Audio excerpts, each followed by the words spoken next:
Kuka sä oot? Elikkä mä oon Misako Kobayashi Lahdesta. Milloin olet aloittanut koulutukset? Aloitin 1,5 vuotta sitten. Turussa kävin ensimmäisen lähiopetuksen. Missä vaiheessa koulutusta olet? Nyt oon suorittanut ykkösdiplomin ja kakkosdiplomin, eli käynyt ykköstason ja kakkostason ja kolmostaso on sitten tämän vuoden aikana. Miten olet kokenut nämä koulutukset? Nämä on ollut musta älyttömän hyviä. Että Petrillä on hirveän looginen tyyli opettaa ja sitten samalla hauska. Et siellä tunneilla on tosi kivaa. Mä oon käynyt kaikki kurssit lähikursseina. Et se on jotenkin tuntunut sellaiselta mulle ominaiselta tavalta, että mä haluan päästä heti kokeilemaan niin kuin opettajien ja muiden kurssilaisten läsnä ollessa. Ja siellä on ihan äärettömän mielenkiintoista näissä koulutuksissa ja korkeat energiat, että siellä niin kuin pääsee helposti alkuun, kun tehdään ryhmässä ja lähtee helposti niin kuin paikat suoristumaan ja muuta. Niin se on tosi kiva sellainen startti sit sille hommalle. Ja aina kun tulee uutta, niin sama juttu. Että tää on niinku Petri on koonnut äärimmäisen hyvän paketin eri hoitotekniikoita, joita voi hyödyntää erilaisissa tilanteissa.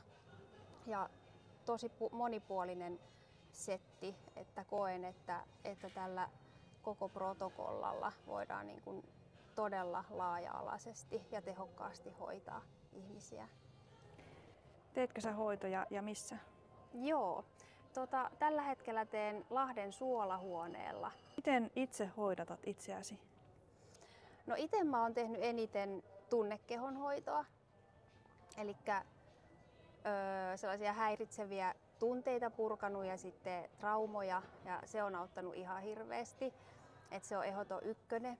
Ja sitten saatan joskus tehdä akuutissa, vaikka flunssatilanteessa itsehoitoa, ja sitten meridiaanien tasapainotusta olen joskus tehnyt, mutta se tunnekehonhoito on ykkönen.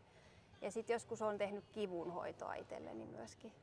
Miten energiahoidot näkyvät arjessasi? Onko jäänyt jotain ajattelutapoja tai menetelmiä? No arjessa se näkyy niin, että saattaa spontaanisti hoitaa, vaikka jos lapselle sattuu joku kolhu tai millaista lapsia ja muita ystäviä ja perheenjäseniä. Ja ajattelutapoja on varmasti muuttanut hyvin paljonkin, että sellaista niinku itsensä kohtaamista lempeydellä on tullut hyvin paljon.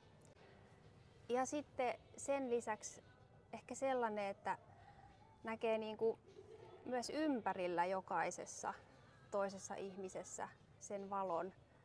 Et niin pahaa ihmistä tämä maapallo ei niinku päällään kanna, etteikö se olisi se valo siellä sisällä. Mulla on se siitä hoitotyöstä, että miten sen on kokenut. Et tuntuu, että